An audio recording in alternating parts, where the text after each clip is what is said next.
प्रधानमंत्री वो खुद देखते हैं। देखिए, जनता के बीच में राजनीतिक दो तरह की होती है, या नोट की या वोट की। यदि कोई व्यक्ति नोट की राजनीति करेगा उसको वोट नहीं मिलेगा। ये मैं चैलेंज के साथ कहता हूं, यदि कोई राजनीति करेगा तो नोट की राजनीति करेगा वो वोट नहीं मिलेगा, जो वोट की राजनीति करेगा उसको वोट नहीं मिलेगा। उसका उदाहरण आज मैं 2010 के अंदर पहला चुनाव लड़ा।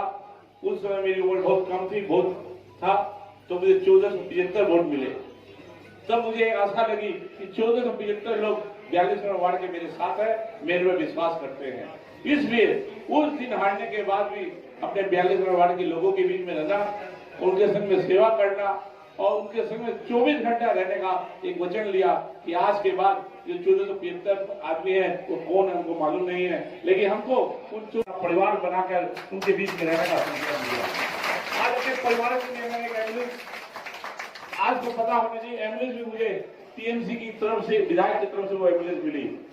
आज एक सहवानी भी मिली, वो भी टीएमसी का विधायक हमको दिया, जबकि मैं दूसरी विरोधी। देखिए जाए, ये वोट तृणमूल कांग्रेस ममता बनर्जी के पक्ष में वोट पड़ेगा, क्योंकि बंगाल की जनता तृणमूल कांग्रेस के पक्ष में, ममता बनर्जी के पक्ष में, अभिषेक बनर्जी के पक्ष में और हमारे युवा साथी में। और हम सभी से अनुरोध करेंगे, यदि हम चुनाव में विजयी होते हैं तो पार्षद नहीं, हम एक सेवक बन के रहेंगे। आप सब पार्षद रहेंगे, फिर प्रतिनिधि बनेंगे, क्योंकि आप सबको मिलकर ही 42 नंबर वार्ड का काम करना है। और 42 नंबर वार्ड हम इस दफा 42 वार्ड में तृणमूल के जो कर्मी 42 वार्ड में जो खून पसीना देकर बरसों से काम करते आ रहे हैं, आज उनका सिलेक्शन नहीं हुआ, बल्कि कांग्रेस के कर्मी को लाकर यह सिलेक्शन किया गया। इसकी वजह क्या है?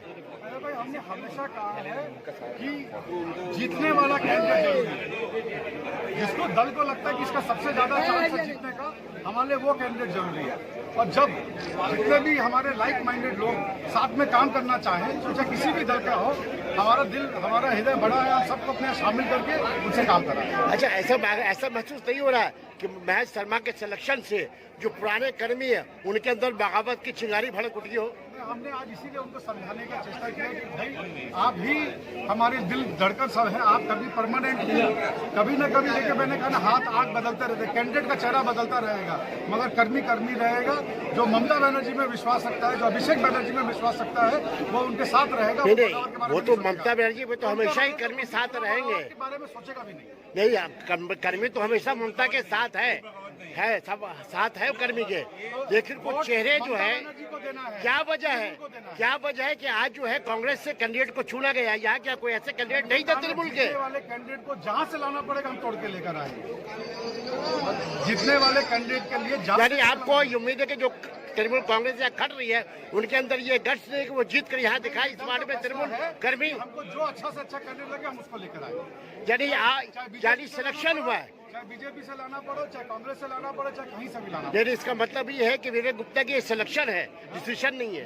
ये ममता बनर्जी का आदेश है, ये ममता बनर्जी का नहीं, आदेश तो ममता का है। तृणमूल का एक कर्मी मानेगा। चलिए।